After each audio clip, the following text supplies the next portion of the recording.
Good afternoon, people. Sorry for a little delay, but I was talking to somebody on the phone. Sorry. Hopefully everybody's having a great day. Great Friday. I'm having a great Friday. Just hurting a little bit. I went out last night. Hopefully everybody is well and everybody is ready for the weekend. I'm ready for the weekend. I still have makeup on from last night, so bear with me. Welcome to Mel's Mat Chat, episode 297.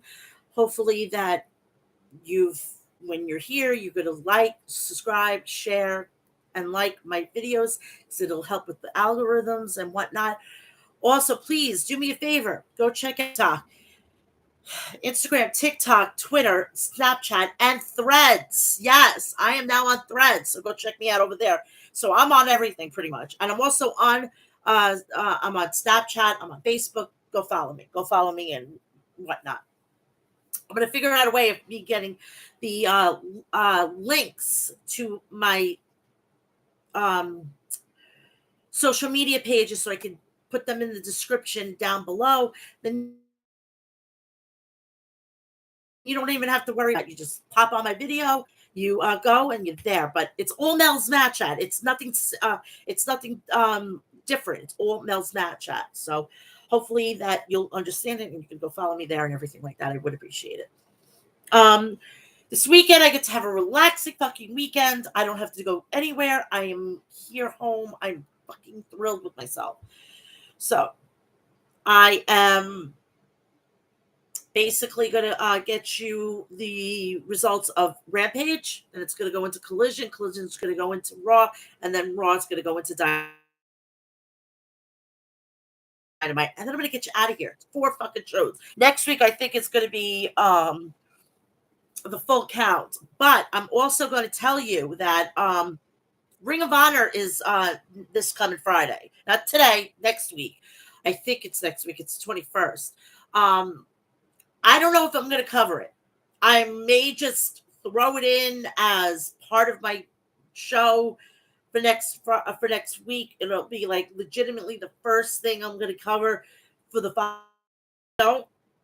In fact, I'm basically paying for Dark on Honor Club. Considering getting rid of it by the end of the month, and that's it.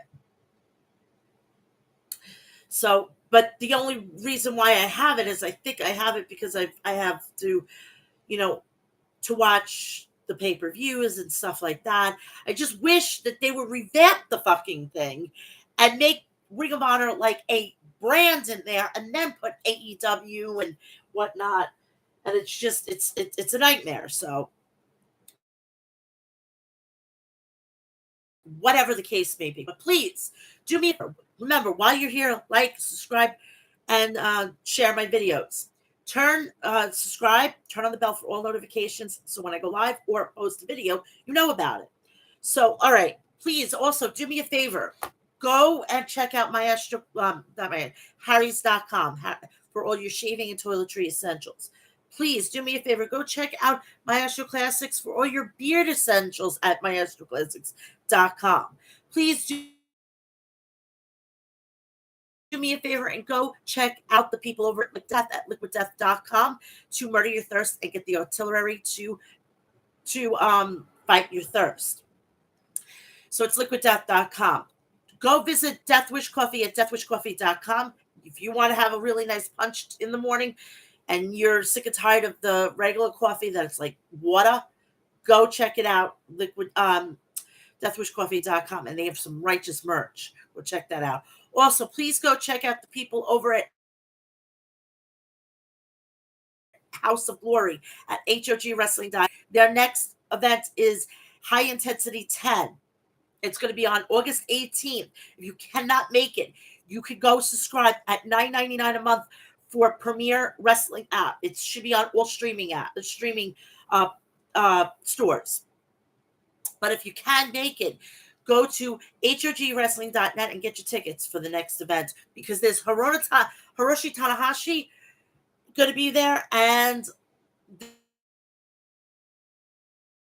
the new NJPW Strong World Heavyweight Champion, Eddie motherfucking Kingston. So let's get this party started. Rampage. We are coming from the First Ontario Center in Hamilton, Ontario, Canada. We start off with the Ring of Honor Championship match. Blackpool Combat Club. Claudio Castagnoli versus Commander. Claudio Castagnoli hurled Commander into a corner turnbuckles. Commander dodged an uppercut, but Claudio came back with a big boot. Commander wiggled free of a suplex attempt. Alex Abrahantes was ringside, getting Commander hyped up. Ring of Honor World Champion Kung flung Commander around via the giant swing. Commander rolled free from a Ricola bomb. Commander attempted a tope, but Claudio caught him. Commander hit Claudio with a knee strikes to escape the champ's cast.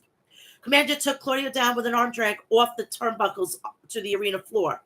Claudio charged at Commander and rocked him with a boot, sending Commander tumbling over the guardrail. Claudio hoisted Commander and threw him at the ropes. Claudio planted Commander with a DDT for a near fall. Commander countered a back suplex off the ropes by transitioning into a crossbody on Claudio. The champ slammed Commander and connected with a leg drop for a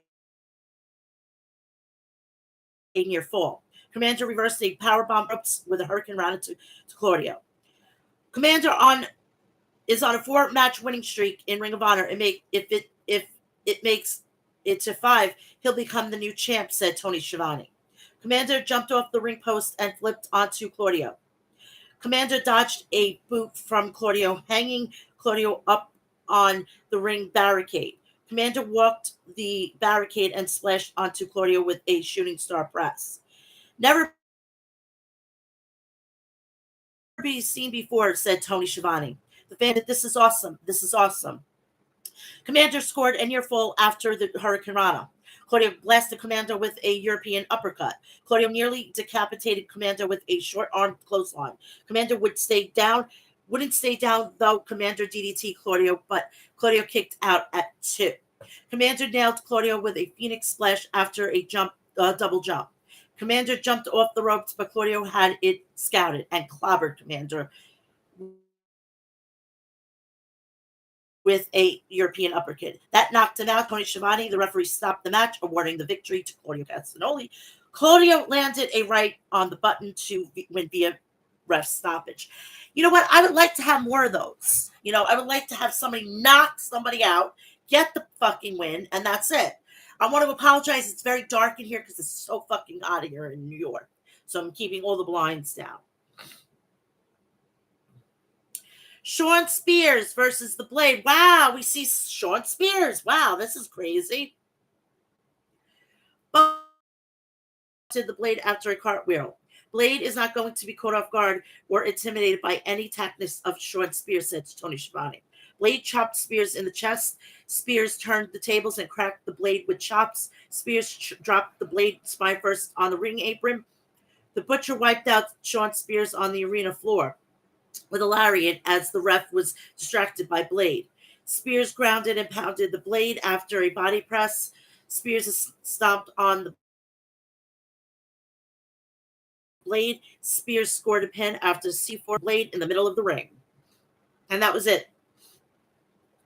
QTV, Johnny TV and QT Marshall versus Hardy Party, Matt Hardy, and Brother Zay with Ethan Page. Harley Cameron sung QTV's entrance song. I'm going to let you know, I'm going to give you a little, how can I say it, a little FYI about Harley Cameron. She is one of the 3 women that sings Irresistible with Shotzi Blackheart and Scarlett Bordeaux. Look it up. It's a really good song. It's not my go-to, but it's a really good song. They have really good vocals. So she's a very good singer. I follow her on Instagram, and she is an amazing singer. So QTV really upped their production value since the addition of Johnny TV, said Excalibur. That's quite an entrance with Harley Cameron, who obviously can hold a tune or two, said Tony Schiavone. Johnny TV and Matt Hardy started things off for their respective sides. Hardy wrenched Johnny's arm over his shoulder and then tagged in Brother Zay, who continued to punish Johnny's arm with a double stop. QT Marshall hit in and slugged Brother Zay with his stiff right hand. Brother Zay fired back with a hanging neck breaker. Brother Zay and Matt Hardy showed off some great synergy with some tandem offense. Johnny TV connected with a high roundhouse kick to Hardy. Matt Matt dodged a stand Matt dodged a standing moonsault press from Johnny TV. Zay took down Johnny with a Hurricane Rana and gave QT a taster with a cutter. Johnny TV wiped out Brother Zay on the floor with a tornado. I can never get to the end with that. Sorry. QT tagged in and hit a senton splash on Brother Zay. Matt Hardy tagged in and clean house on QTV. True. Matt Hardy connected with a side effect on QT Marshall. Hardy powerbombed Johnny TV for a near fall. Johnny dropped an elbow on Johnny TV. Hardy DDT Johnny TV for a near fall. QT countered with a twist of fate with a elbow strike. Johnny TV out of the way of a corkscrew dive on Johnny TV. Brother Zay launched off the back of Matt Hardy and crashed down onto QT and Johnny on the reader floor. Hardy hit a side effect on Johnny TV. Brother Zay climbed to the top rope, but then Harley Cameron jumped on the apron to distract the ref. In the meantime, QT shoved Brother Zay off the top turnbuckle. Rough landing for Brother Zay, said Excalibur. T swept out the leg of Matt Hardy and slammed his head into the steel ring steps. Johnny TV used a split-legged moonsault on Brother Zay and pinned him. I don't know what they call it, a split-legged tornado, a split-legged moonsault, whatever. It certainly worked, said Tony Schiavone. A successful tag team debut for QT Marshall and Johnny TV, replied Excalibur. Ethan Page jumped into the ring to prevent QT and Johnny from doing any more damage to Matt Hardy. Page clocked QT, but then Johnny TV knocked Page off his feet with a thrust kick. The acclaimed Anthony Bowens and Daddy Ass sprinted to the ring to even up the odds. QTV scurried away. Main event time. And I'm glad I'm seeing more of the women in, especially on this show, have a main event, you know? The last time we had a main event on Dynamite was fucking, what's her face?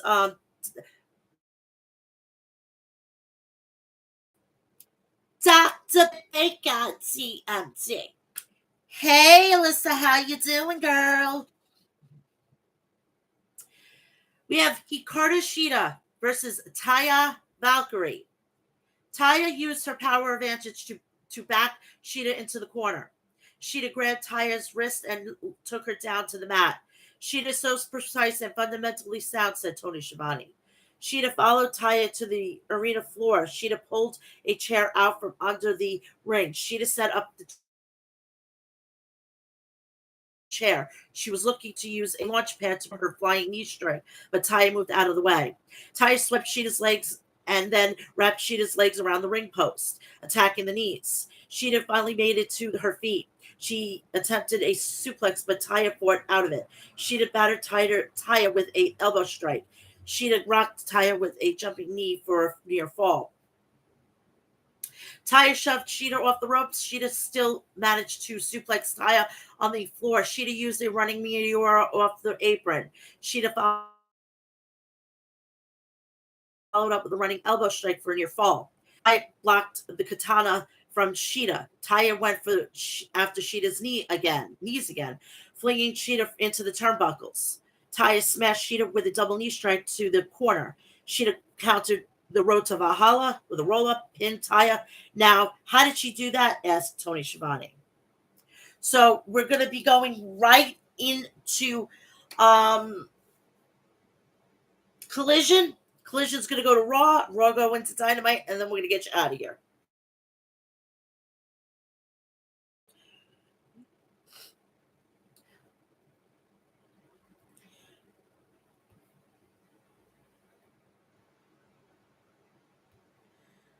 Audio not good. Can't, good freeze, can't hear you. Can you hear me better? I can't help it. It's probably, I'm having perfect sound on this end. In fact, I'll check it on my phone.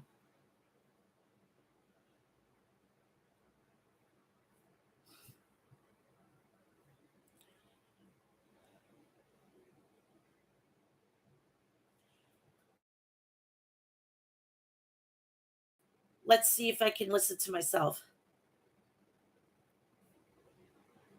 Let's see if I can listen to myself. Seems like it's all cool and everything. Let's see if I can listen to myself. Seems like it's all cool and everything. Collision was a taped show, and it was from the First Ontario Centre in Hamilton, Ontario, Canada. We started on with AEW World Champion came to the ring to kick off the show, making his Collision in ring debut. MJF versus Kip Morris. MJF charged at Kip, and Morris was being introduced to the hometown crowd. MJF wasting no time bulldozing Hamilton's own, and said Kevin Kelly. MJF spiked Kim with a heat seeker. MJF covered his opponent, but then stood up. MJF applied the label lock, and the Morris tapped out. Here's the thing: you get a collision match with MJF, but he has the final say. He didn't pick anyone though, and said Kevin Kelly. MJF, cut my music. Now I know you stupid crooked Canadians are very unintelligent, but when the world champ is holding the microphone, you keep your mouth shut. You think I want to be here? I was supposed to have the day off today, but instead I had to come to this crappy Hamilton, Ontario, Canada. I'm so positive that I will beat anyone who walks through that curtain who is from Hamilton. I'm even willing to put up my world title on the line. All ego, Ethan Page took the exception to MJF's comments and stormed down to the ring. MJF, this is cute and all, but you and I both know you're not on my level. Ethan Page slapped the microphone out of MJF's hand. Ethan Page, yeah, you're not doing this crap. You were just about to tell me that I'm not on your level. Really? Why? I don't remind you and everyone in the back that I am made of what I'm made of. Max, I'm not on your level because I'm not you. I'm not a bare minimum bitch. Listen up, Max. You can walk around with that championship all you want, but you are not my world champion. Because when this company needs something, they don't call you. You know who they call, Ethan Page. Because I'm always for the fans and for this company and for these three letters, AEW. You might be the AEW World Champion, but Ethan Page actually champions AEW. So how about this? You actually be a man for once and do something for this company. I say you put the title on the line right here, right now with me. MJ handed the belt to the referee. AEW World Championship match. MJF versus All Ego Ethan Page. Ethan Page stomped a mud hole into MJF. He was looking for Ego's edge, but MJF escaped. MJF went to work on Page's leg. MJF applied a single leg Boston Crab on Ethan Page. Page was able to crawl to the ropes, but the toll was taken from MJF. Page rallied back with a cutter. Page connected with two lariats and then a Hurricane Rana. Ethan Page rocked the champ with an iconoclasm, with then a Satmare power slam. Page shocked MJF with a twist of fate. Page climbed to the top rope, but MJF hit the ropes, knocking Page off his balance. They battled on the turnbuckle until Page got the upper hand and power slammed MJF from the second turnbuckle. Page was clutching his knee, definitely injured the champ earlier in the match. Page tried for Ego's edge, but his leg gave out and he collapsed. MJ hit a dragon screw leg whip and then heat seeker and pinned Ethan Page. He may not wanted to wrestle at Forbidden Door, but he looks like he learned something from Tanahashi. That Tanahashi with a dragon screw leg whip, said Kevin Kelly. Owen Hart Foundation Tournament's men's quarterfinal match. The Natural, Dustin Rhodes versus Powerhouse Hobbs. Hobbs clobbered Dustin with stiff strikes in the corner. Dustin Rhodes fired back. Hobbs reversed an Irish whip, but ate a big boot from Dustin. Hobbs steamrolled Rhodes after QT grabbed Rhodes' ankle from the outside of the ring. As Hobbs distracted the ref, QT ran Dustin headfirst into the steel ring post. Dustin Rhodes was busted wide open. Certainly the changes in the momentum of this match, said Nigel. Rhodes put Hobbs down with a lariat. Hobbs was stunned. Rhodes nailed Hobbs with a crossroads and then a pile driver for a near fall. That was close, said Nigel. Hobbs rammed his shoulders into Dustin's midsection. Rhodes spiked Hobbs with a code red for a 2 count. That was absolutely devastating, but somehow Hobbs kicked out. Incredible, said Nigel. Hobbs planted Rhodes with a spinebuster. Rhodes kicked out at 1. Rhodes somehow found the strike to power slam Hobbs. Rhodes was about to put on the figure 4, but the ref was distracted. QT smacked Rhodes with a cheap shot. Hobbs caught Dustin with a spinebuster by surprise and pinned him. So Hobbs is moving on. The Redeemer, Miro versus Anthony Henry. Miro clobbered Henry with strikes and stomped in the corner. Miro threw Henry overhead with a suplex. Absolutely dominant, said Nigel McGuinness. Miro hurled Henry again with another suplex. Miro blistered Henry with overhand clubbing blows to Henry's chest. Henry managed to score a double stomp on Miro. Henry followed up with a flurry of MMA-influenced offense. Miro quickly lowered the boom. Miro rocked Henry with a huge thrust kick. Miro locked on game over camel clutch, and the right away, Anthony submitted. Tony Schiavone was in the ring to interview Bullet Club Gold, Switchblade Jay White, and Rock Hard Juice Robinson, and the newest members, the Gun Club. I'm so fucking thrilled that I was hoping for this.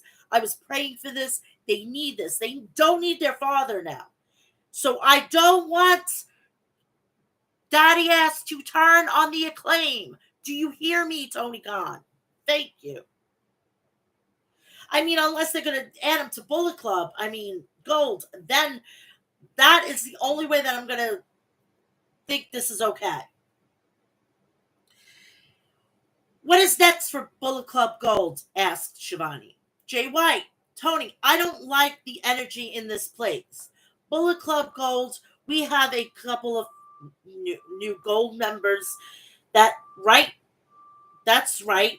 The Bang Bang Gang is at full force. Tony, this is the golden era of the Bullet Club, and it continues tonight when my friend Rock Hard Juice Robinson wipes the floor with Ricky Starks. Austin Gunn, the real question is why we join Jay and Juice. Colton, Jay and Juice have traveled the world, won multiple championships. Austin, the juice is loose, Tony. Colton, and the other question is, why would they want the Guns? We had our first match 16 months ago. You know what? We did, in that time, we won the AEW Tag Team World Championships. Austin, and we beat all your favorites. The Guns are the future. And I'm not going to discredit that. Absolutely. Abso-fucking-lutely. They are the future. I would actually like to throw them into the conversation of maybe the Young Bucks versus the fucking goddamn Guns. We could see that. The Bucks versus the Guns. I love it. Tony Schiavone, members of the Bullet Club are barred from ringside during Starks' match.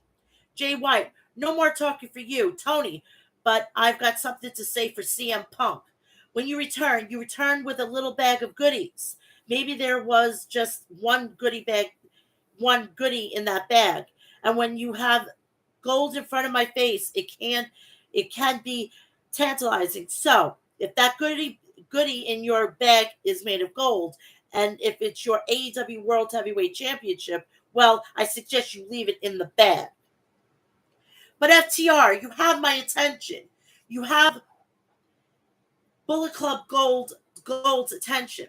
Boys, FTR, Bullet Club Gold already beat you. So if you're not too afraid, how about you put your AEW Tag Team Champions, AEW World Tag Team Championships against myself and Rock Hard Juice Robinson, and we'll beat you again, and really will be top guys, guns up. Top guys out, guns up. Lexi Nair was backstage with the AEW World Tag Team Champions, FTR, Absolute Ricky Starks, and CM Punk. Punk, Jay White, you beat us last week. Congratulations. You want to know what's in the bag so bad? You can do what Max did and go to AEWshop.com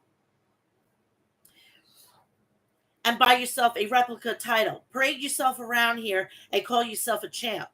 I see you hiding behind Juice, and now you're hiding behind the guns. I don't need bodyguards. I've got friends. Cash Wheeler, Collision is where the big boys play. I'm wondering if they're going to get a cease and desist on that one. And Jay and Juice, you're now intermingled with the biggest, baddest on the schoolyard. Saturday night's all right for fighting. So I guess we now have it confirmed that we're going to have that match. Owen Hart Foundation Tournament men's quarterfinal match. Absolute Ricky Starks versus the Bullet Club's Gold's Rock Hard Juice Robinson. Juice grounded pounded Starks after tripping him with a leg drop. Juice worked over Starks' leg. Juice doesn't need Bullet Club Gold here in his corner tonight, said Nigel. Starks mounted some offense. Juice caught Starks slamming him up against the ropes. Juice whiplashed Starks' leg against the ropes again with another slam. Juice smashed Starks with a cannonball in the corner. Starks backdropped Robinson. Starks was moving and grooving with right hands to Juice. Starks hit a DDT on Juice. He spiked Juice with a second DDT for a near fall. Juice caught Starks off guarded with a kick. Juice applied a Texas clover leaf to Ricky Starks. It was sunk in deep with grit and determination. Starks crawled to the ropes, forcing the ref to break the hold. Starks scooped up Juice and slammed him. What height, what extension, said Kevin Kelly. Sorry. Ugh.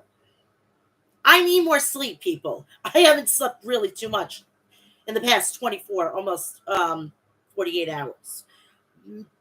Sorry. Juice headbutted Starks. Juice popped up Starks on the top turnbuckle. Starks countered with a Hurricane Rana attempted by Juice.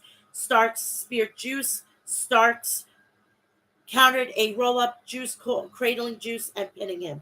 Bullet Club Gold surrounded the ring after the match. There's no escape right now for Ricky Starks, said Kevin Kelly. CM Punk and FTR ran down to the ring to even up the odds. Bullet Club Gold retreated as they should, as the heels they are.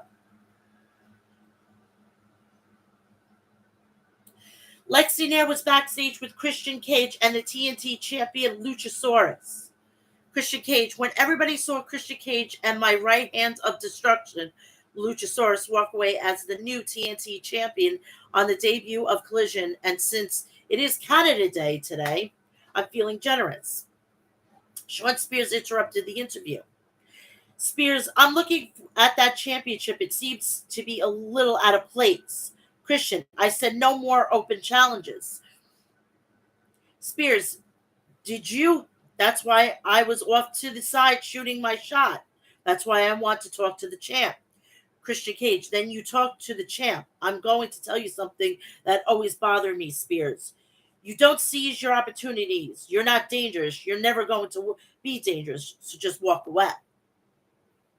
Spears, Christian, the funny thing is everyone is capable of being dangerous. They just need to meet the right person. I'll see you soon, champ.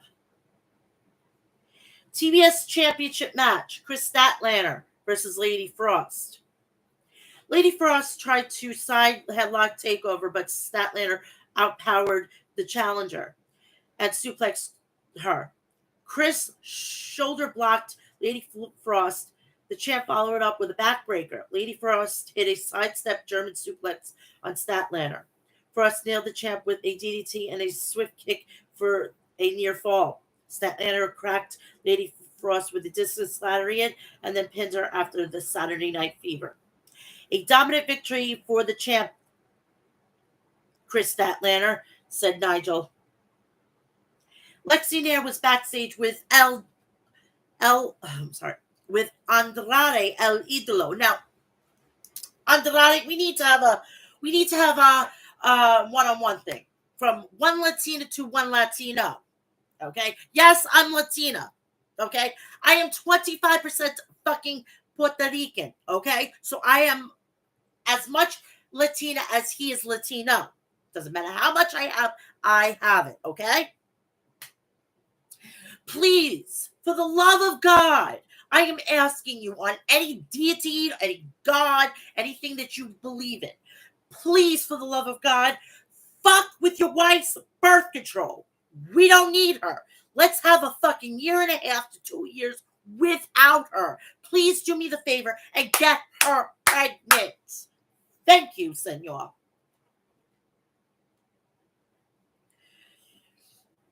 Andrade, I'm here for my mask. The House of Black stole my mask. So listen to me. Showed me your face. Where are you? I need my mask. The House of Black appeared on the feed on the monitor behind Andrade. Malachi Black, let the house help you cut this out of your past. I would actually like to see fucking Andrade join the House of Black. Get a little Latino flair. I'm all for it.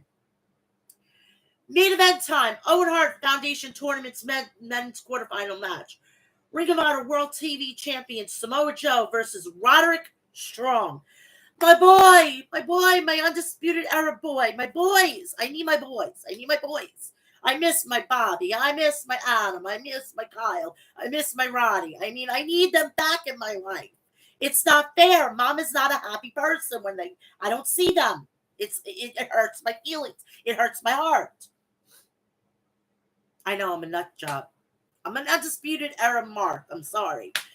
I miss those days. Those black and gold days. Oh, Jesus Christ. CM Punk joined the commentary team for this match. I've got the best seat in the house to scout my opponent, said Punk. Roddy lived up Joe's chest with chops. Strong connected with boots through the open ropes to Joe on the arena floor. They traded strikes on the arena floor. It's cardio test against Roddy, and said Kevin Kelly. Samoa Joe rocked Roddy with a back elbow. Joe jabbed Roddy in the corner. When he smells blood, he goes for the kill, said CM Punk. Roderick cracked Joe with an elevated knee. Samoa Joe came back with a senton for a near fall. Joe tried for a second senton, but Roderick dodged it. Roderick used a jawbreaker on Joe. Roderick strong lifted up Joe and used a backbreaker. He followed up with a side kick for a near fall on Joe. His name is Strong for a reason. Pound for pound, possibly the strongest guy in AEW, said CM Punk. Strong shocked Joe with an Olympic slam. Strong cracked Joe with a jumping knee. Samoa Joe applied a submission and a chokehold. Out of nowhere, and a referee stopped the match.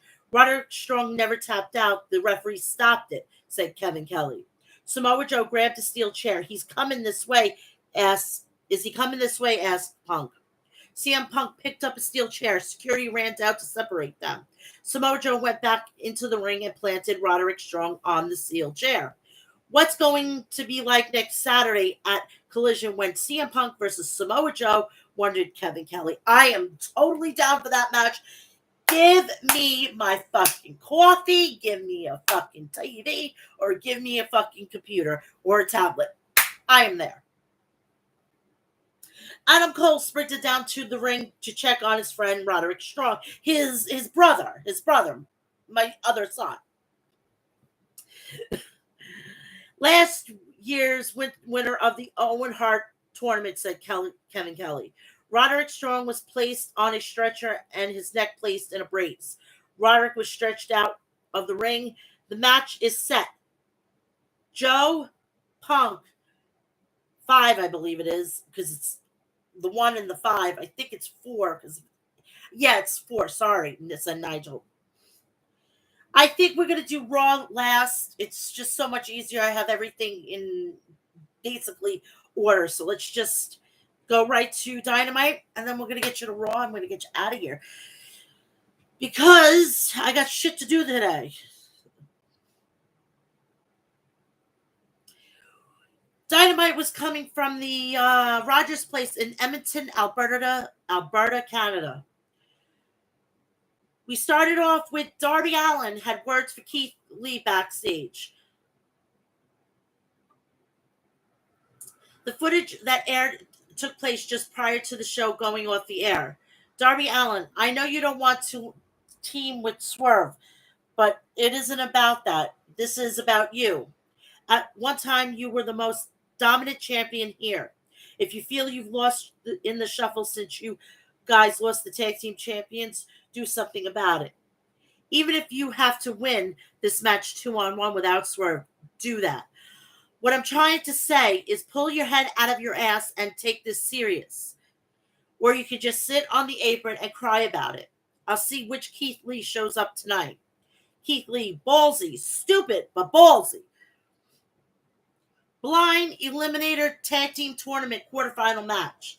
Limitless Keith Lee and Swerve Strickland versus the international champion Orange Cassidy and Darby Allin. I mean, those two kind of fit together. I mean, they're all both oddballs of the whole fucking company. Keith Lee walked by Swerve and didn't even look at him, said Taz. Keith Lee hurled Darby Allin halfway across the ring. Orange Cassidy tagged in and played mind games with Keith, trying to get in his head. Keith Lee blasted Orange with a double overhand chop. Wow, the power of strength of that massive man, said Taz. Darby attempted a coffin splash, but Keith Lee caught him as Keith was holding Darby. Orange fired off Orange Punch, Swerve tagged in and rocked Darby with a diving uppercut. Keith Lee assisted Swerve with a suplex bomb combo on Darby Allin. Orange jumped off the turnbuckles and Keith Lee intercepted him and applied a bear hug. Outside the ring, Swerve sandwiched Darby underneath the steel ring steps. Orange jumped on Keith Lee's back, but Keith walked up the ring steps with Orange on his back and Darby underneath the steps. Keith Lee blocked a DDT from Orange, but Orange countered with a stun dog millionaire. Keith Lee hung on, but Darby came over with a code red. After things began to break down between the team of Swerve and Lee, Orange Cassidy seized the moment and nailed Swerve with a diving DDT and pinned Swerve with the Last Supper. That was an impressive win over the former AEW World Tag Team Champions, said Taz. Keith Lee smiled and offered fist bumps to Darby and Orange as a sign of respect. Nick Wayne high package aired. Nick Wayne has turned 18 and he's ready for this. It's literally up to him to show the world now, said Darby Allin. Tony Schiavone was backstage to get an interview with Jungle Boy. Sorry, Jack Perry, as Perry's chauffeured SUV pulled into the arena. Jack Perry, last week was ridiculous. I'm not some thug from New York. Hook, if you want to handle this, we're going to do it in the ring, like professionals. And that's why I'm going to Tony Khan's office to demand an FTW title match. Wait a minute. This makes absolutely no sense. The title isn't technically recognized, so Tony Khan doesn't have fucking power over it. Make it make sense, please. I'm just saying, please make it make sense, okay? Allergies galore today. Hook charged at Jack Perry, clubbing him with lefts and rights. Jungle Boy Jack Perry jumped into the SUV and told the driver to go. Trios match. The Acclaim, Max Caster and Anthony Bowens, and Daddy Ass versus the Blade and the Bollywood Boys, Groove and Harv.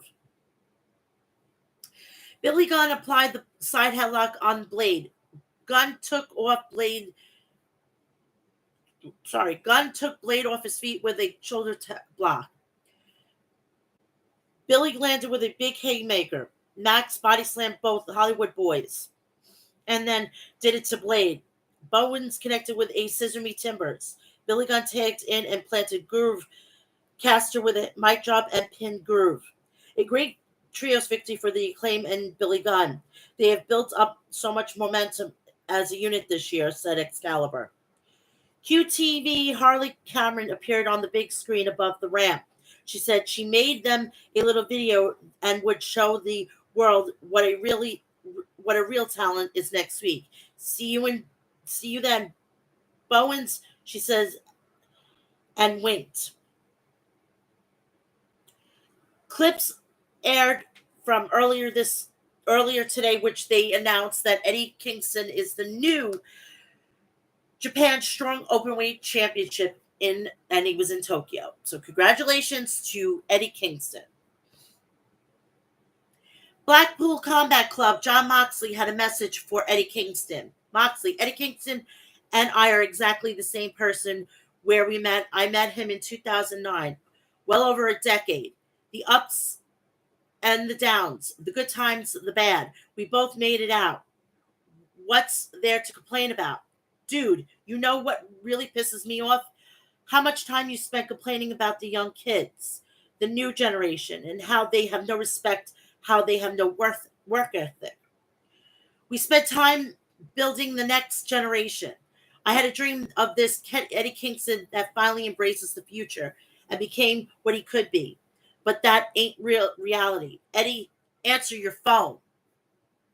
Renee Paquette, RJ City were backstage with Matt Hardy to see who his tag team partner in the blind eliminator tournament. RJ City, it's Jeff. Matt Hardy, Jeff, my brother. RJ City, no, Jeff Jarrett. Matt Hardy says, I hate Jeff Jarrett. The Ocho, Chris Jericho made his way to the ring. I swear, this guy changes fucking nicknames like I change my underwear. And I am not joking. Fuck. Chris, it's bittersweet here for me. Over the last few months, I've had a lot of big losses to my name, and things haven't gone my way. I want them to. So maybe it's time to reevaluate things and make a couple of changes. This is the perfect place for me to reinvigorate. Alberta is where I started my pro wrestling career. I had my first match just an hour away from here. So I got a couple of days here early this week. I remembered what it was like when I first started wrestling. The passion was the fire when wrestling was everything to me. And it reminded me that wrestling is still everything to me. So yeah, Alberta, it's now the place where I feel resurrected. It's time to become a better Chris Jericho. Maybe become the best version of Chris Jericho ever. Jericho was interrupted by fucking moron Don Callis. I don't even like him in general. He's a sleazy fucking dimwit. Oh my God, I swear to Jesus. I love Paul Heyman, and he can fucking be as mean or nasty, but I know Paul Heyman. Don Callis is a fucking asshole. Callis walked into the ring with a microphone. Callis, I think, Chris, what I'm hearing is that you need a change. And it was 6 years ago today, July 5th, 2017, that I called you from a hotel in Tokyo. And I called and I asked you, would you like to main event the Tokyo Dome with Kenny Omega? And buddy, in our 34 years of friendship, you even surprised me because you said, oh yeah, with that match, we changed the course of pro wrestling history. Without that match, none of these people are here.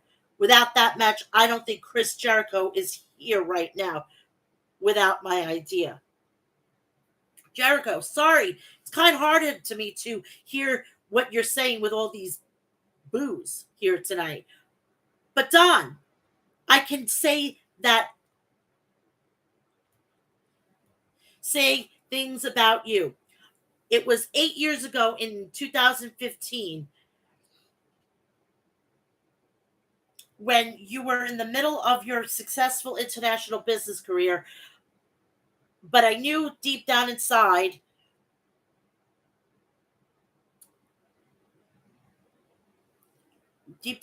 you were miserable. You wanted to be back in pro wrestling business. I helped you get back in the pro wrestling business. I helped you get into AEW. And now look at you. You're bigger and more powerful than you've ever been in pro wrestling.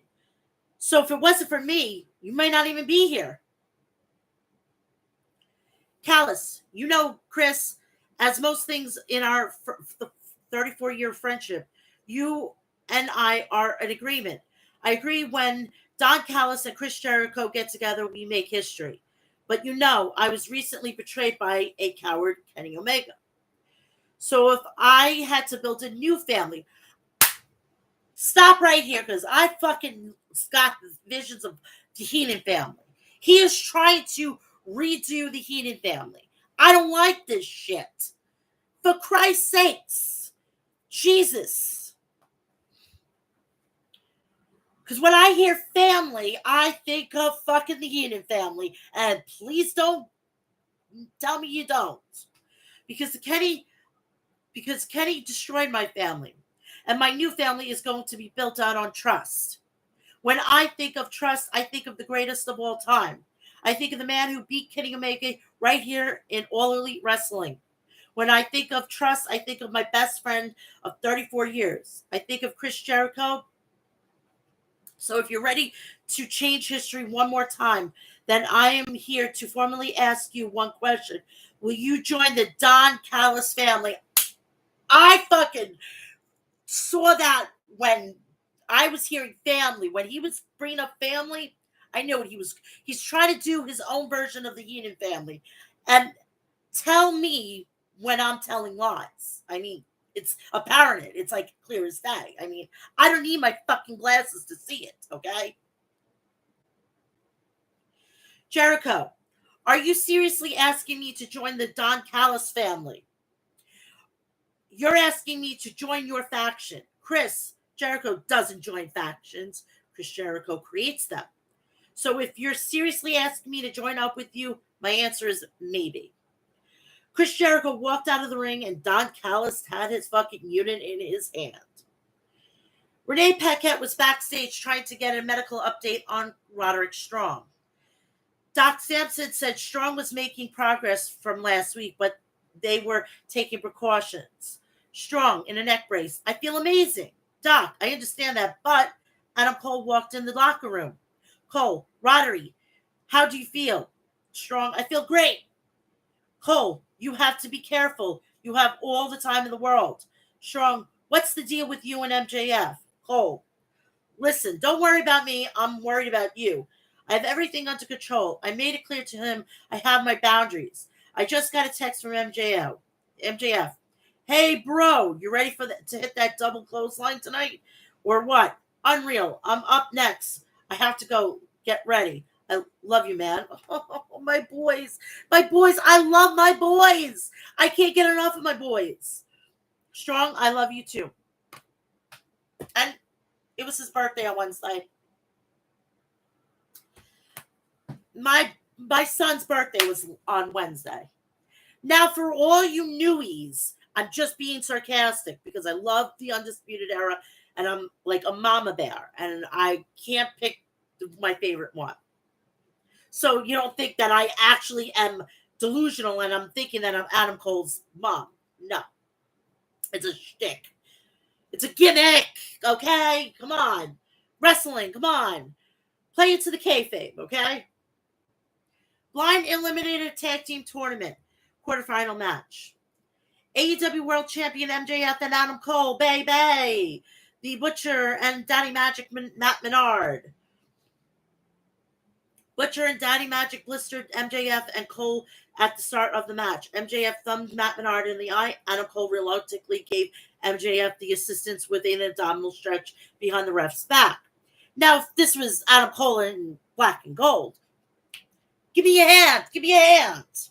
It would be his idea. This is absolutely crazy that Adam Cole's a face. I want him to be heel. I love him to be the prick. I love him to be the prick. That's what Mama makes. That's what Mama makes her happy. It makes Mama happy. Okay. Menard locked in MJF with an abdominal stretch. MJF pleaded with Cole to help him. MJF hip tossed his way out of the hold after going south of the border with a cheap shot. Cole tagged in at Clean House on the Butcher and Daddy Magic.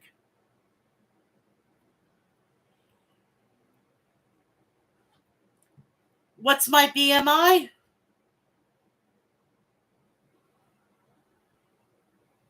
Sweetheart, that's inappropriate to say. You have no idea what my health is, okay? Could be a genetic situation. So don't ask those questions in my chat. I appreciate that. Gravity Force.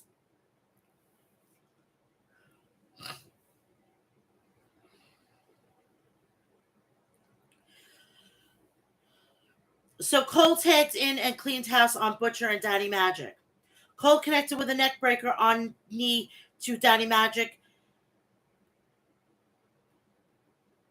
Cole blasted Butcher with a super kick. Cole dropped Daddy Magic with a super kick.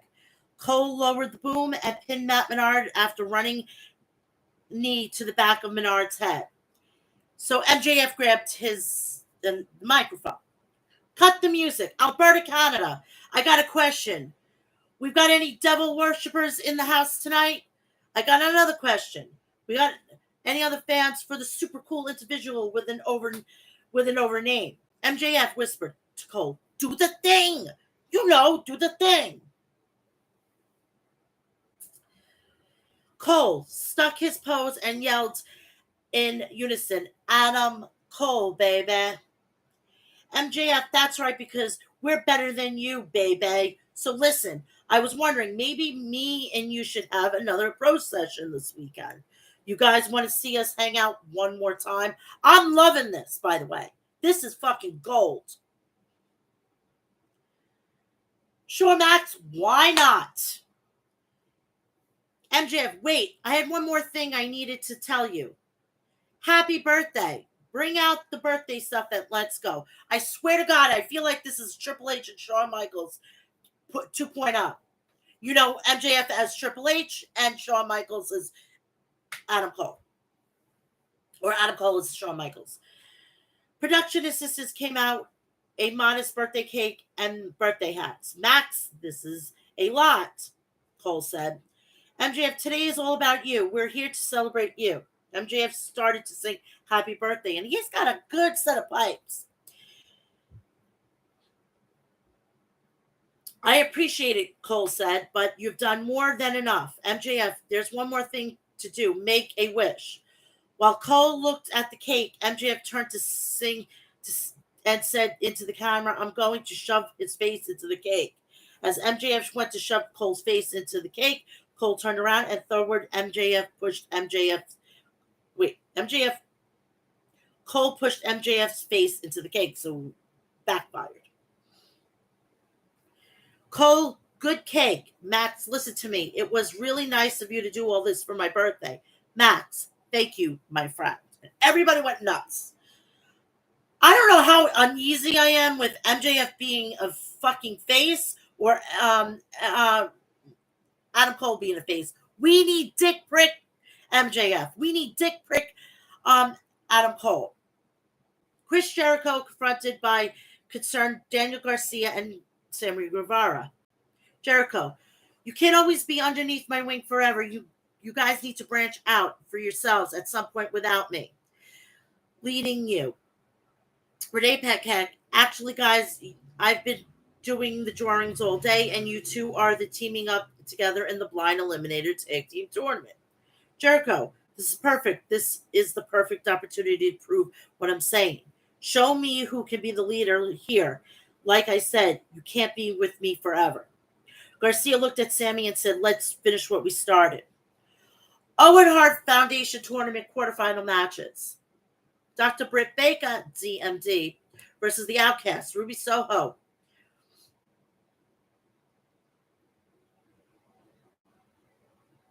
Baker had a hammerlock on Ruby. Baker hit a shoulder block on Ruby. Baker connected with a sling blade. Outcast circled Baker outside the ring, and then Ruby Soho planted Baker on the arena floor. Back in the ring, Baker dished out lariats and then a neck breaker to Ruby. Baker put on her surgical gloves.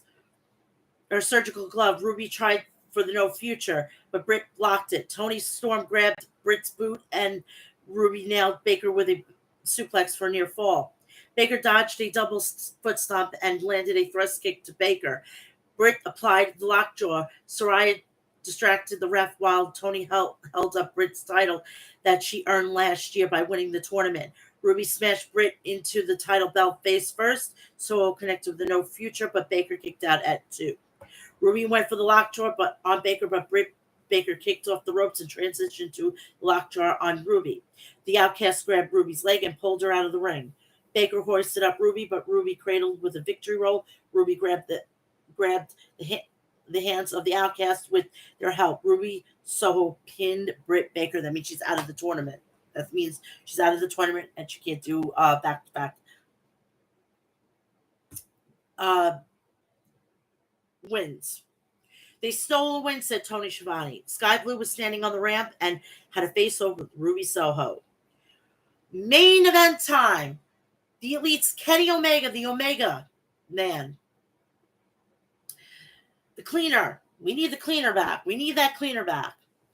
Versus the Blackpool Comic Club, Wheeler Yuta. Sorry. Wheeler got a lot of confidence coming into this match, said Schiavone. Yuta ambushed Omega before the bell rang. Wheeler Yuta chopped at Omega. Kenny hit back with some strikes and kicks.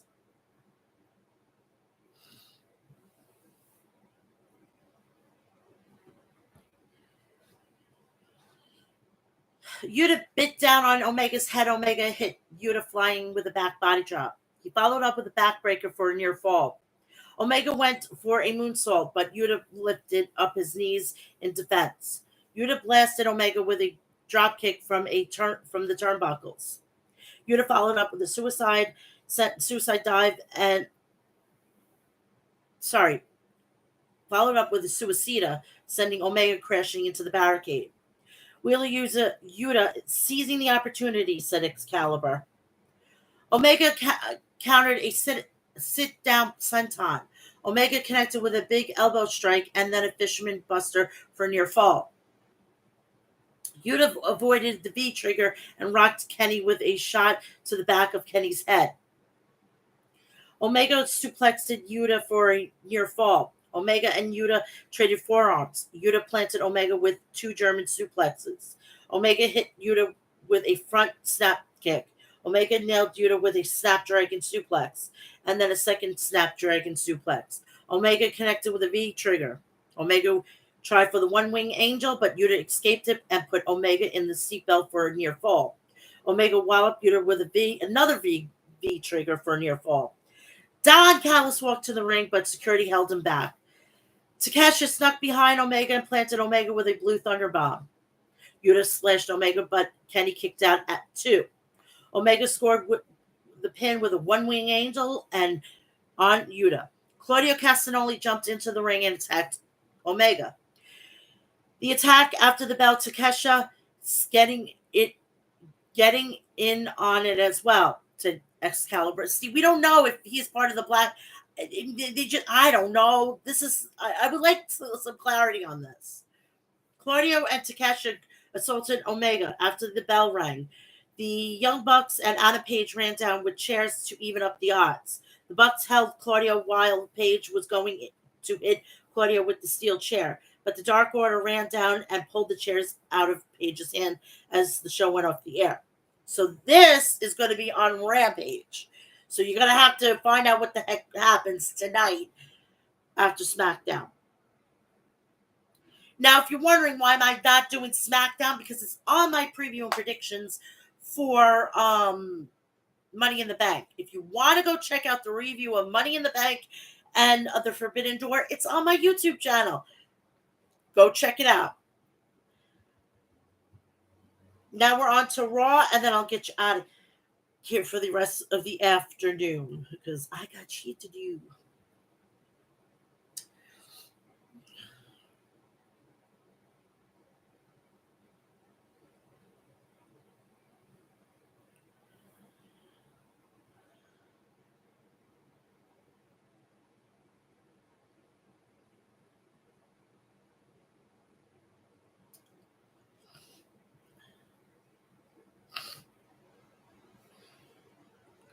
I have the worst post-nasal drip today. So Raw had an exciting night of action. We had the fallout of the Money in the Bank pay-per-view, PLE. Rhea defends her title against Natalya. And that was it. That was the whole headliner situation. I'm telling you, if I see Natalya anywhere fucking near Rhea Ripley, then we've got issues now. She is a loser.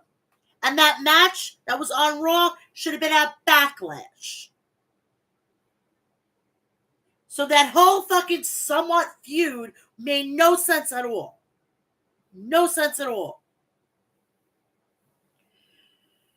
We had Seth Rollins heading out to the ring. He gets on the mic and says, Money in the Bank was sweet. He said Jey Uso pinned Roman Reigns for the first time in 3.5 years. He mentions that Io Sky and Damian Priest won their respective Money in the Bank ladder matches. He also says that he beat Finn Balor if it wasn't for Damian Priest. So don't think you got off that scot clean. Rollins says SummerSlam is only in 5 weeks. Cody Rhodes' music comes on and he goes to the ring. Before he could say anything, Brock comes to the ring. Cody goes after Brock with both men brawling. Lesnar sends Cody into the ring and goes for an F5. But Cody escapes and hits a Cody cutter on Brock. And Brock rolls out of the ring. We go to first commercial break. Rollins is still in the ring. He says that was crazy way to kick off the show. He said he's looking forward to seeing who will be the next person in line to face him. Judgment Day comes out. Rollins asks, where's Finn? Rhea says that Finn is up to none of Seth's concern. Damian says not to concern himself with the Judgment Day business. He says the only thing Seth needs to be concerned with him is his Money in the Bank contract. He said he could cash in anytime, even tonight. He then says after beating Shinsuke Nakamura, he could cash in the contract. Seth says cash it in. He needs to have the champion beaten, but he is fresh. Priest tells him if he's looking for an opponent, he could face Dominic Mysterio. Dominic tries to speak, but the crowd boos him. Now, this is getting obnoxious. He is never going to learn how to do a fucking promo in the ring. Shut your fucking mouths. It was entertaining 3 months ago. It's not now. Fucking enough. Be adults and allow the fucking guy to do his job. He's getting paid to do this. And there you go. He's there to entertain you people. Okay? It's enough. We get the point. We get the point. You guys are all fucking goddamn salty because he's walking by Rhea Ripley. You guys and girls, you better cut the shit. Because there's nobody going to be taking his place and taking her place. Okay? They're going to be together, all right, on camera. Maybe off camera, I have no fucking clue. She could be in a fucking throuple with fucking Buddy and fucking Dominic. And you know what? God bless her. God bless her.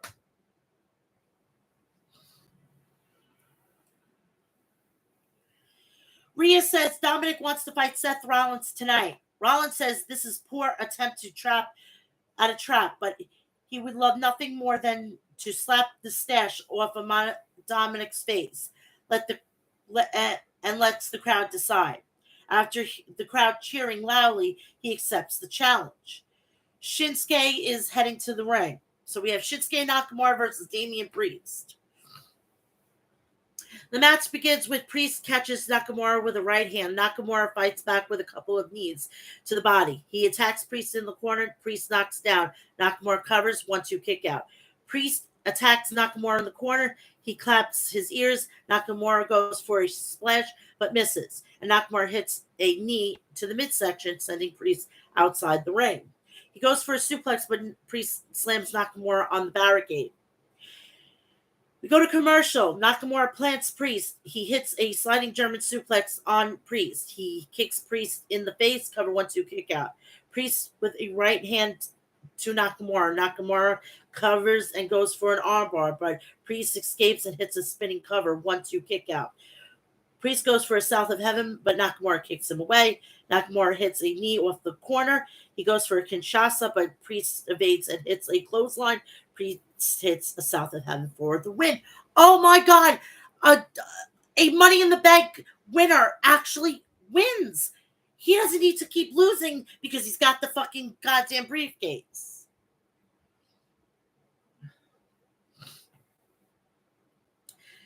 Rhonda ends up going out to the ring. Before she could say anything, Shayna comes out. She says they are all sick and tired of watching Rhonda talk on the mic.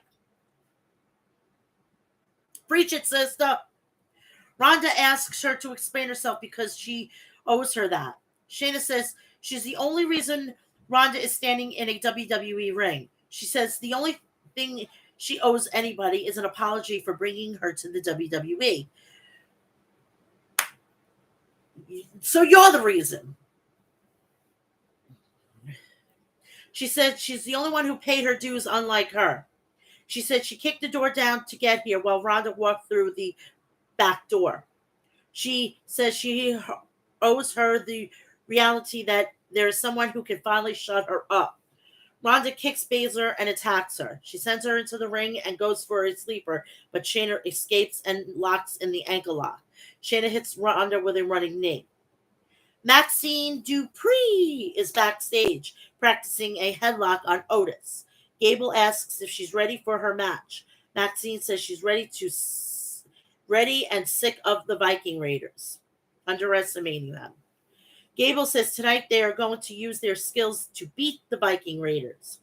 Raquel Rodriguez walks out with Liv Morgan, so they go out and they're going to watch the tag team turmoil match, which quite frankly is hideous.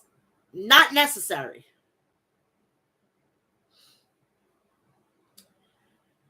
So we have the first sets of tag teams. We have Nikki Cross. Then we have Emma that's teaming up with her. We have Kaden Carter and Katana Chance. They come out. The match starts with Indy Hartwell, which she's making her Raw debut with Candice LeRae and Sonya Deville. Indy kicks her in the face, and she tags out to Candice, hits a neck breaker. Cover 1-2. Green makes the save. Candice with a step-up senton. She goes for a springboard moonsault and misses. Sonya tags out and hits Candice with a running knee. Green pins her. Nikki attacks Green and Sonya. She tags out and goes to check on Candice. Emma hits a running dropkick. Emma hits a suplex. Cover 1-2 kick out. Emma with a splash in the corner. Cover 1-2. Sonya makes the save. Green hits her with a side Russian leg sweep. Emma goes for a tag, but Nikki seems to having a breakdown. Green tags out, and Sonya hits a running knee and pins her. Tegan attacks Green. She tags out and suplexes. Dana and Tegan hit a sliding dropkick. So Dana is back on Raw. She comes from NXT. Oh my God, this is like who's on first at this point. We have a commercial break. Tegan and Dana are eliminated after Sonya hits a running knee to Tegan. Kaden attacks Sonya and kicks her in the face. She tags out to Katana, hits a springboard moonsault. Sonya tags out and Chelsea hits a running elbow. Cover 1-2 kick out. Sonya tags in and attacks Katana in the corner. Chelsea tags in and continues the attack on Katana. Kaden tags in and hits Green with a right hand. Katana tags in and hits a Hurricane Rana on the top rope. Cover 1-2. Sonya makes the save. Kaden sends Sonya out of the ring. Katana tags out and goes. They go after the party, but are stopped by Sonya. Chelsea hits an Prettier for the win, and Sonya Deville and Chelsea Green will be getting a tag title. Now, I am so glad that Chelsea Green is succeeding because I was scared because this was her third strike. She legitimately was coming in as a wounded competitor, but I'm glad she's finally succeeding. And when she broke her fucking arm, she shouldn't have been in that match in the first place. Assholes. Becky Lynch goes to the ring after the commercial break. She's in the ring. She gets on the mic and she didn't win Money in the Bank. She said she can move on from that, but she can't move on from Trish Stratus. She says tonight is the best time to end this, and she calls out Stratus. Trish comes out and she's walking to the ring with a face brace. Oh God, we're gonna revisit fucking goddamn repeat, right? Repeat. This happened to her back in the day, and let me tell you, her nose makeup job, okay?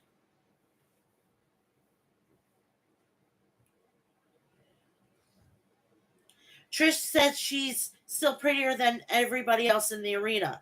Trish said she would love to indulge her request, but it's not medically cleared. Lynch asked Trish to send Zoe into the ring.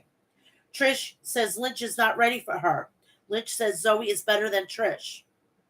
Trish replies that there's no one better than her currently since she's the greatest of all time. Sweetheart, you get in the ring with Rhea Ripley, you're done. Lynch recalls Trish needing Zoe to beat her up. Lynch says if Zoe wants to get better, then she has to go through her. She then says Trish won't let her be here for long time and question what will happen to Zoe then. Becky asks Trish why is she here if she doesn't want to fight her. Trish says she's here because she is the face of the women's division. Sweetheart, you're the past. Rhea is the now and the future. If you don't hold a title, you're not the face. Thank you. Trish says Zoe is going to break her face now. They walk to the ring, but Trish stops and says she has a medical appointment she has to take care of and asks Lynch to keep her calendar open next week for Zoe. So they have a medical appointment. Medical appointment at what? 8 o'clock at night? 9 o'clock at night? Bullshit. That was a fucking ridiculous statement. Or, I have doctor's orders to put fucking ice on my face. Please make it make sense. Please. Jackie is the new backstage correspondent. Interviews Cody Rhodes, who comes out again. He says he is the man of his word. He said he welcomed back Brock tonight. He said he wants another shot at Lesnar and is ready to fight Lesnar every night. We go to commercial break. We have Alpha Academy versus the Viking Raiders. Maxine Dupree will be involved in this as well as Valhalla. So they go to the ring. The match begins with Eric and Gable. Eric knocks down Gable. Gable tags out, and Otis attacks Eric and body slams Ivar. He attacks Eric in the corner. Otis hits the caterpillar on Eric.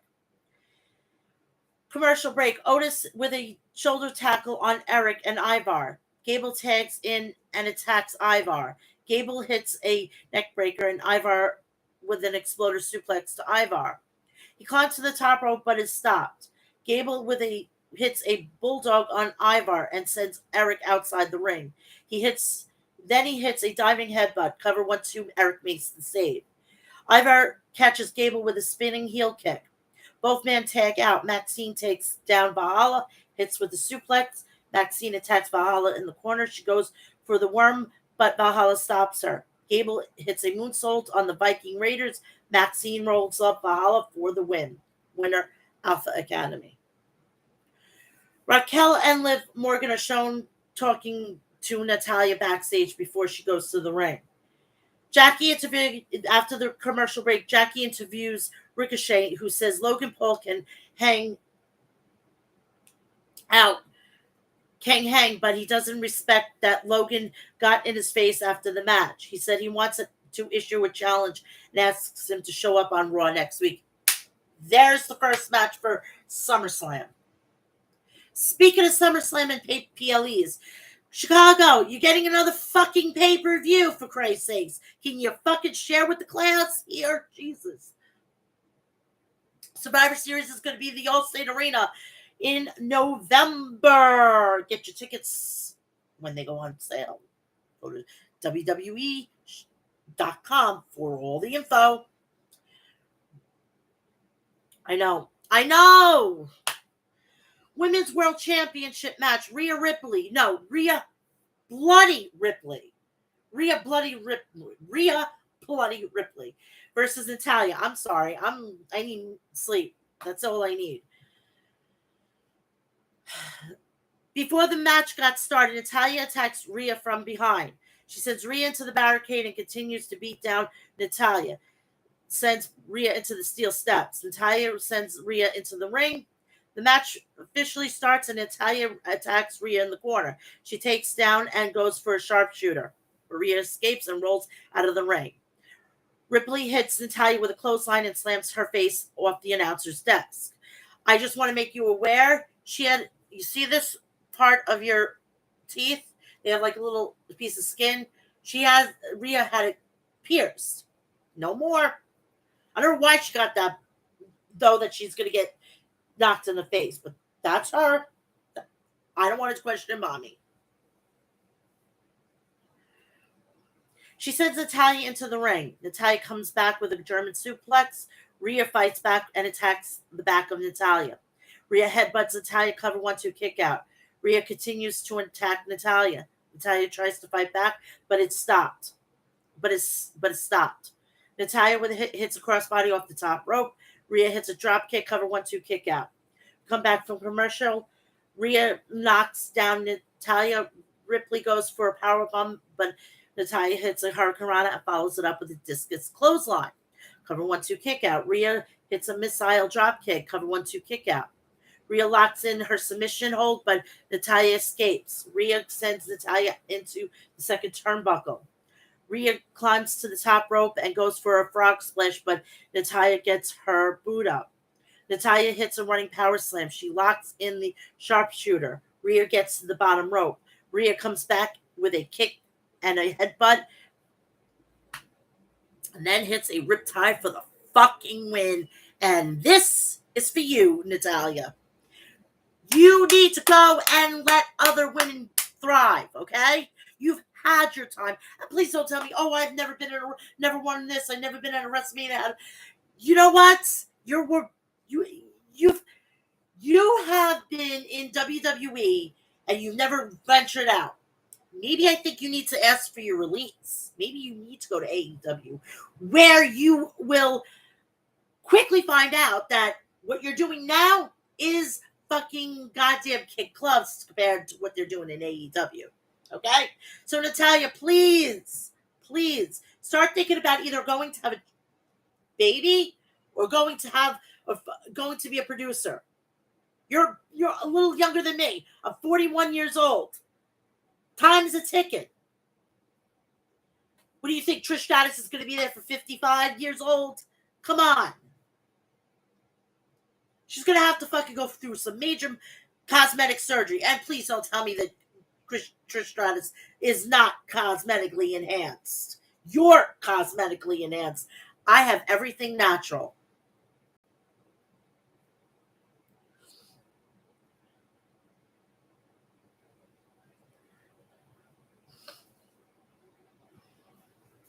So then after the match, Rhea attacks Natalya after the match. Raquel Rodriguez and Liv Morgan come out to make the save. Tommaso Ciampa talks about Miz and his ruthless aggression. He says he wants Miz to bring his same energy the next time they face off. The Miz is backstage and says he's unbeatable. Yeah, he's beatable. He says the last person that called him a coward, his gone is gone, but he's still here. He said he's feeling better and he's asked him to bring that chip on his shoulder because he wants the best version of Ciampa. We go to commercial break. Mike Mizanin, I'm going to call you out on a little something here. November 1st, 2019 was the best SmackDown ever. Want to know why? Because Black and Gold fucking reamed you guys up the asses on the fucking main roster, and I loved every fucking minute of it. Especially my baby boy, Adam Cole, baby, fucking took Bryan Danielson to the limit. So, your ass got beaten by the Sicilian psychopath, Tommaso motherfucking Ciampa. We move on. Matt Riddle versus Giovanni Vinci. I want to congratulate Matt Riddle on the upcoming birth of his new child.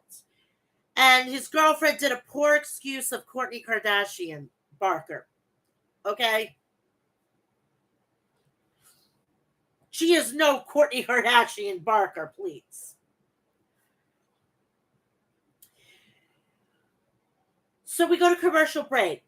But before we went to the match with Matt Riddle and Giovanni Vinci, we have Rhea Ripley backstage, and she runs into Io Sky, who says she will see her around. Rhea tells her it will be the biggest mistake of her life. Dominic and Priest show up. Dominic asks about Finn. Dominic says he hasn't seen Finn since Money in the Bank. Rhea says Raquel is going to regret getting in her business again. Dominic says Seth will regret getting into the ring with him. So we go back to the ring. We have Kaiser distracts Riddle and Vinci attacks him from behind as the bell rings. He hits a springboard crossbody. Riddle recovers and kicks Vinci. Vinci plants Riddle and hits a moonsault. Riddle hits a flash knee, then rolls up Vinci for the win. So we're having the fucking Vinci and Giovanni Vinci and Ludwig Kaiser as losers to basically sacrifice them so they can continue with Gunther. Make it make sense, people. Make it make sense.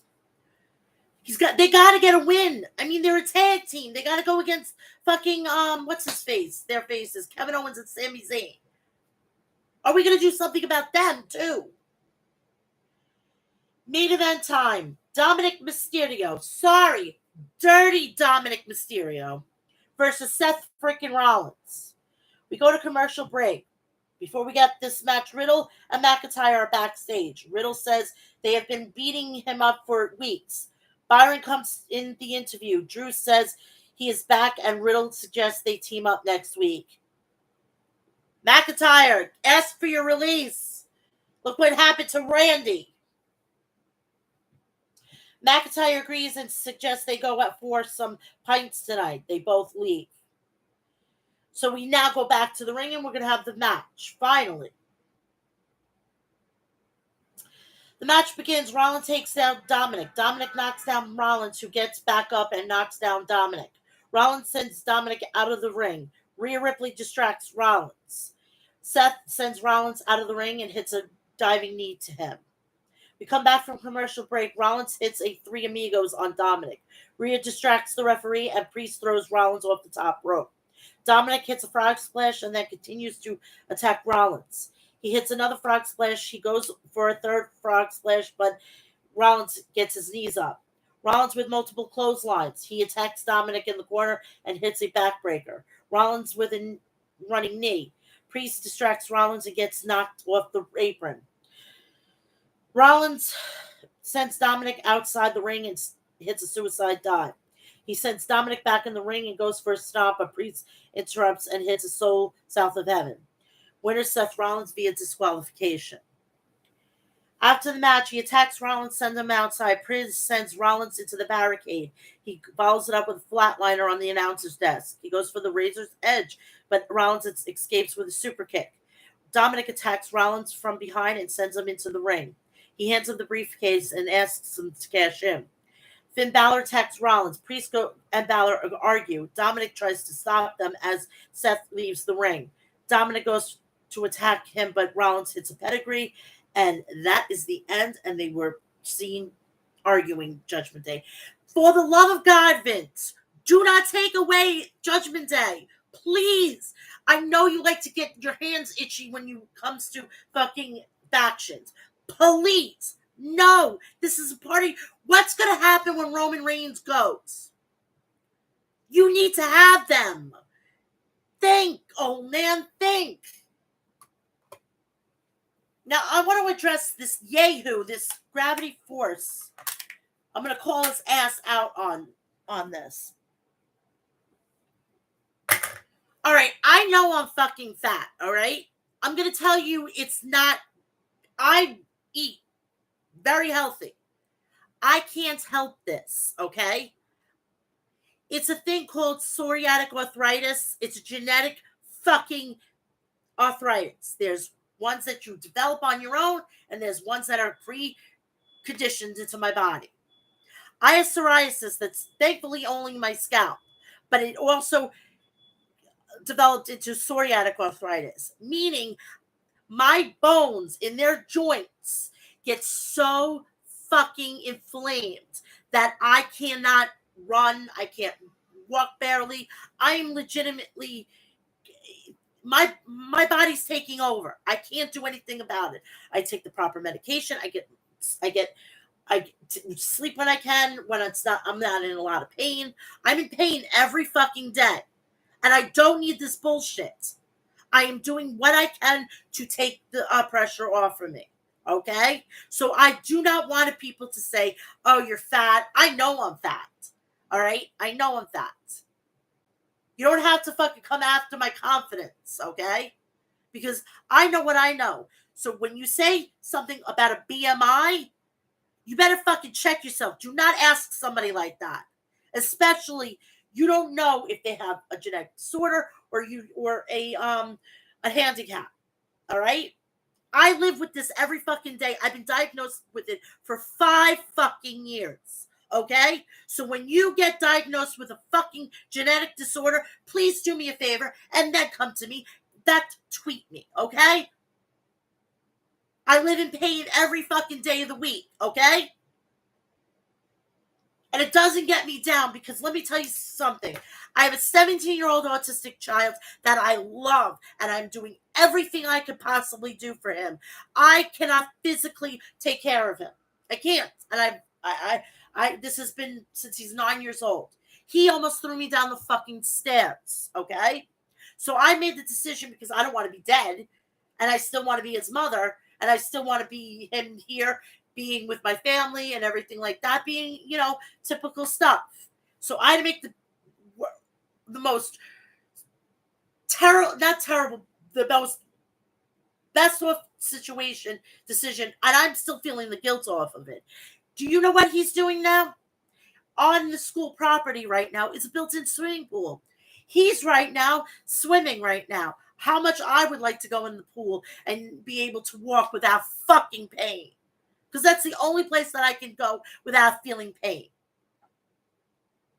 I barely eat. I barely fucking goddamn want to eat because I look at myself and I feel like a slob. I can't help this. This is a genetic fucking disorder. My grandfather has it. My uncle has it. I have it. So what am I supposed to do? I have to live with it.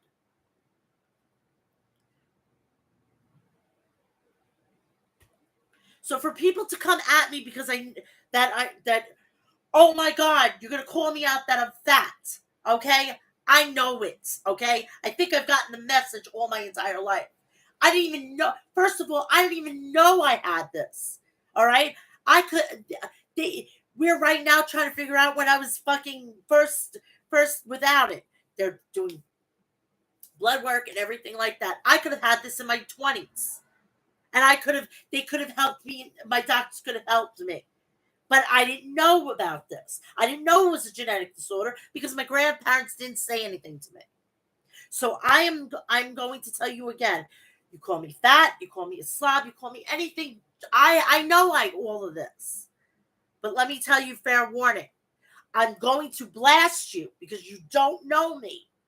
If you knew me, then you can judge me.